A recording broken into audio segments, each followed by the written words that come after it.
नमस्कार बंधुरा आमी शिलिगुड़ी थेके बिनापानी शिल्पी पेट्रोल पाम्प थेके स्कूटीते तेल भरिए आमरा रওনা हलाम सेबकेर पथे।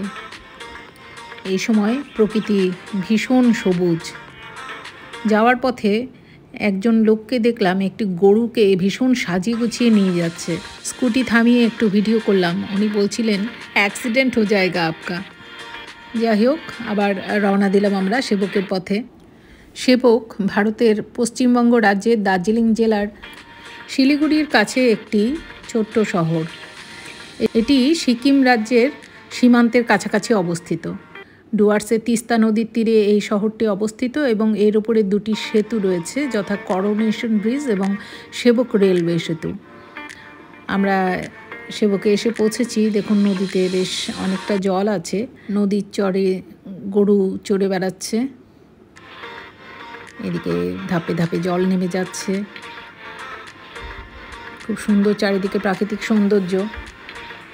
এখানে বেশ কিছু ঘর বসতি আছে। এখানেই আমরা একটি দোকানে বসে পরোটা তরকারি খেলাম। এদিকে দেখলাম র্যালি বেরিয়েছে, সেফ ড্রাইভ সেভ লাইফ।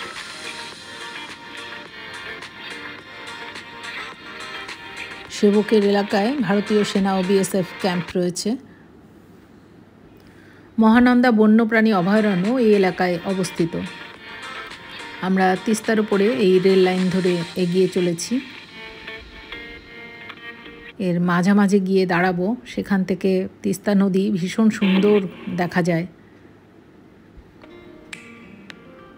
এই যে দেখুন কি ভালো লাগছে। এখন ভাদ্র মাস, নদীতে অনেকটা জল আছে। তিস্তা নদী বাংলাদেশ ভারতের একটি আন্তঃসীমান্ত নদী। এটি ভারতের সিকিম ও পশ্চিমবঙ্গ রাজ্য ও বাংলাদেশের মধ্যে দিয়ে প্রবাহিত একটি নদী। তিস্তা সিকিম ও পশ্চিমবঙ্গের জলপাইগুড়ি বিভাগের প্রধান নদী। একে সিকিম ও উত্তরবঙ্গের জীবনরেখাও বলা হয়।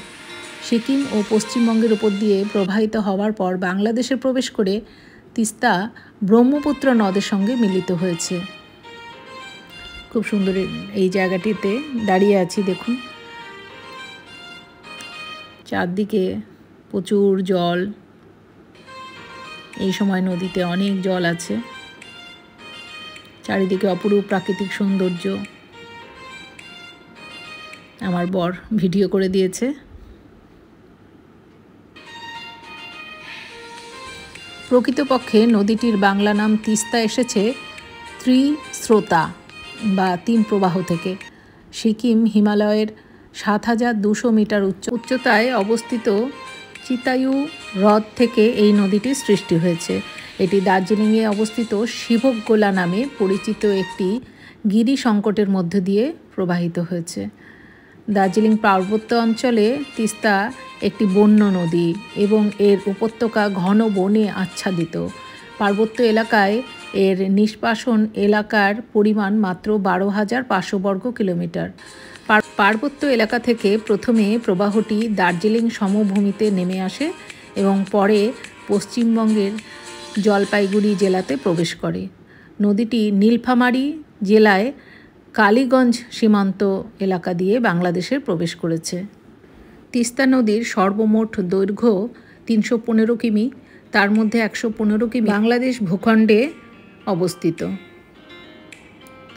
কিছু স্টিল ছবি তোলা হয়েছে, সেগুলো এই ভিডিওর সঙ্গে জুড়ে রাখলাম। আমরা সেবকের শিব মন্দিরের সামনে এসেছি। শিব মন্দিরে আর উঠিনি। আমরা এই সেবকেশ্বরী কালী মন্দিরে উঠেছি। তো দেখুন পাহাড়ের উপর দিয়ে এই জল নেমে আসছে। সেই জলটাকে সুন্দরভাবে এভাবে পাইপ দিয়ে ধরে এনে এখানে এইভাবে ফেলা হচ্ছে। এবার ভক্তরা যারা জুতো রেখে মন্দিরে এই জলে পা ধুয়ে তারপরে মন্দিরে উঠবেন। বেশ সুন্দর জলের ব্যবহার, দেখে খুব ভালো লাগলো। এই মন্দিরে উঠছি। দার্জিলিং বেড়াতে গেলে অনেকেই একবার সেবক কালীবাড়ি ঘুরে আসেন। শিলিগুড়ি থেকে গ্যাংটক যাওয়ার পথে ৩১ নম্বর জাতীয় সড়কের ধারে কালী মন্দির।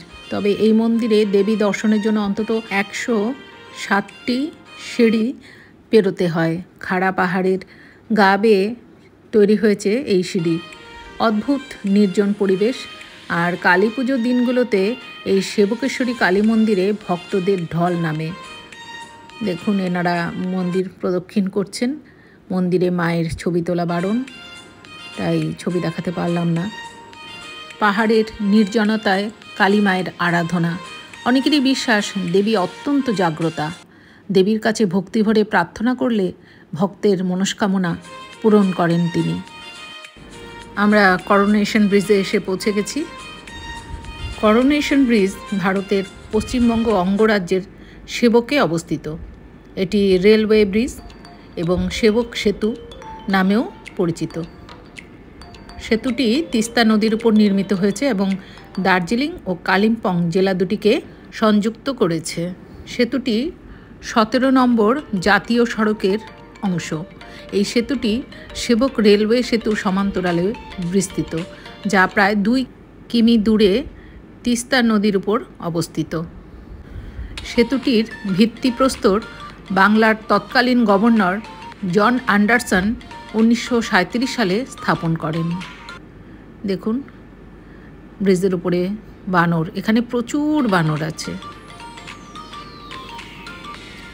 সেতুর নির্মাণ কাজ 1941 সালে 6 লক্ষ টাকা ব্যয়ে সম্পন্ন হয়েছিল এবং এটির নামকরণ 1937 সালে রাজা ষষ্ঠ জর্জ ও রানী এলিজাবেথের রাজ্যাভিষেকের স্মরণে করা হয়েছিল। দুটো বাঘ দেখলেন। এই জায়গাটাকে অনেকে বাঘপুল বলে। এটি ভাদ্র মাস, প্রায় বৃষ্টি হচ্ছে।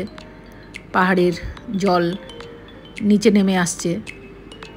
জলপ্রপাত বা ঝর্ণা হলো এমন একটি প্রাকৃতিক অবকাঠামো যেখানে নদী বা নদীর শাখার জল খুব দ্রুত গতিতে পড়ে, অথবা পাহাড় বা উচ্চতর এলাকার উচ্চতার প্রান্ত থেকে জল নিম্ন স্থানে পতিত হয়। এটি একটি মন্ত্রমুগ্ধ দর্শন তৈরি করে, যা যুগ যুগ ধরে মানুষকে মুগ্ধ এবং অনুপ্রাণিত করে এসেছে। জলের এই মোহনীয় ক্যাসকেডগুলি বিশ্বব্যাপী বিভিন্ন স্থানে পাওয়া যায়, যা প্রকৃতির সৃষ্টির শ্বাসরুদ্ধকর বৈচিত্র্য এবং সৌন্দর্য প্রদর্শন করে। এখানে প্রচুর বানর আছে, অনেকেই তাদের খেতে দেন। এই জলপ্রপাতগুলো এখানকার যারা গাড়ির ড্রাইভার আছে তাদের খুব কাজে লাগে, স্নান করার জন্য, গাড়ি ধোয়ার জন্য, জামা কাপড় ধোয়ার জন্য। কিছুদিন পরে এই জল আর থাকবে না। এনারা খুব চেষ্টা করছেন বাতা দিয়ে একটি জলের ধারা তৈরি করতে, কিন্তু কিছুতেই হচ্ছে না। দেখুন, পাহাড়ের গায়ে কি সুন্দর করে গণেশ খোদাই করা হয়েছে। এই জায়গাটাকে বলা হচ্ছে গণেশ ঝোড়া। এই পাশেই এই ঝোড়াটি আছে। দেখুন, এই ঝোড়াটি নেমেছে, যার জন্য এই জায়গাটির নাম দেওয়া হয়েছে গণেশ ঝোড়া। চারিদিকে শুধুই অপরূপ প্রাকৃতিক সৌন্দর্য।